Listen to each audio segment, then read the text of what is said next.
Bonjour à tous, Nathalie Kunders salue le travail déterminé et efficace de la police nationale et des services de justice. La réaction de la maire de Dijon hier après-midi, après l'annonce de l'interpellation de 5 individus dans le cadre de l'enquête sur l'incendie criminel du collège Champollion dans la nuit du 12 au 13 décembre dernier.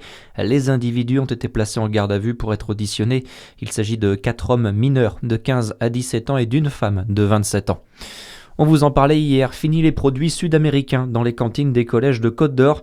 C'est l'annonce faite lundi par le département, une annonce qui intervient 2 jours après la signature du traité de libre-échange entre l'Union européenne et les pays sud-américains du Mercosur. Le département de Côte-d'Or qui souhaite réaffirmer son engagement auprès des agriculteurs et notamment auprès des circuits locaux. Adam Ferronnier. Oui, car dans son communiqué, le président du conseil départemental, François Sauvadet, rappelle que le territoire s'est positionné contre l'accord dès 2024 et le début des négociations entre l'UE et le Mercosur. Avec ce traité, le président dénonce une concurrence déloyale qui mettrait en péril nos agriculteurs. Il réaffirme ce que le département a déjà mis en place, promouvoir les circuits locaux dans les restaurants scolaires.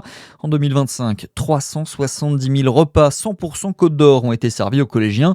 La part d'approvisionnement en produits locaux dans les assiettes s'établit à 55%. C'est légèrement au-dessus de la loi Egalim qui fixe le seuil à 50%. Le président du département promet d'atteindre le taux de 80% de produits locaux à horizon 2027. La situation ne s'améliore pas aux urgences de Châlons. Voilà plusieurs semaines que le service est saturé, comme dans de nombreux hôpitaux français sur fond d'épidémie de grippe et de grève des médecins libéraux début janvier.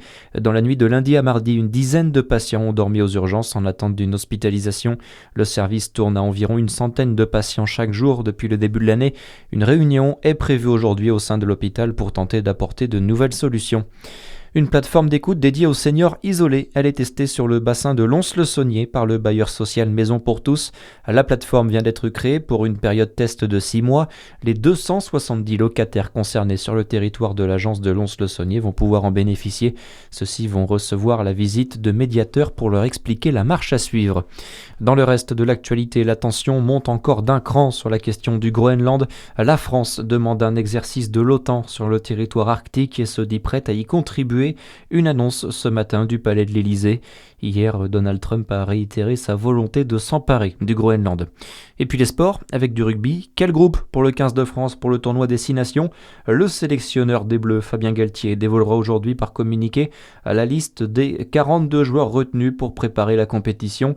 Selon l'équipe, ce matin, les cadres Gaël Ficou, Damien Penaud et Grégory Aldrit ne devraient pas être retenus par le sélectionneur des Bleus. La France qui commencera son tournoi contre l'Irlande, ce sera le 5 février. Très bonne journée à tous sur Fréquence Plus. À suivre, c'est votre météo.